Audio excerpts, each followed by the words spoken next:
Lamine Yamal oo kasbaday qalbiyada ciyaartoy badan oo kubadda cagta ah. Xiddiga caalamiga ah ee Norway iyo Manchester City, Erling Haaland ayaa ammaan u jeediyay daayirka Barcelona ee Lamine Yamal intii lagu guda jiray ciyaartii Champions League ee Barcelona iyo Inter Milan. Haaland ayaa bartiisa gaarka ah ka daawanayay ciyaarta, isagoo sawir ka qaaday Lamine Yamal isla markaana dul dhigay qoraal uu ku leeyahay ciyaaryahankani waa cajiib. Lamine Yamal ayaa dhaliyay goolka koowaad ee Barcelona daqiiqadii 24aad, isagoo si qurux badan uga toogtay gudaha xerada ganaaxa.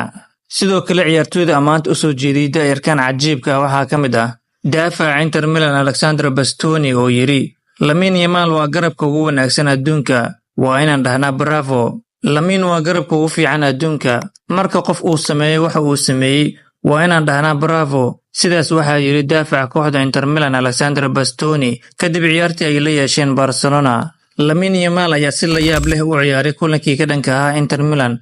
Wuxuu dhaliyay gool cajiib ah, wuxuuna 2 jeer birta ku dhuftay kubad uu ku rajo weynaa inay shabaqa taabato. Marka laga soo tago goolkiisa, Lamine Yamal wuxuu muujiyay xirfad sare oo dhinaca goosmada iyo baasaska ah, taas oo ka dhigtay difaacyada Inter Milan inay isku dhex yaacaan, iyagoo garan kari waayay sida loo joojiyo. Sidoo kalena Garnacho ayaa ka mid ahaa ciyaartoyda ammaanta u soo jeediyay Lamine Yamal, isagoo yiri Lamine Yamal waa ciyaaryahanka ugu fiican adduunka. Weeraryahanka da'da yar ee Barcelona ayaa si weyn loo bogaadiyay kadib qaab ciyaareedkiisii cajiibka ahaa, isagoo kasbaday qadarin ka timid ciyaartoy badan oo ka tirsan kooxaha waaweyn ee Yurub.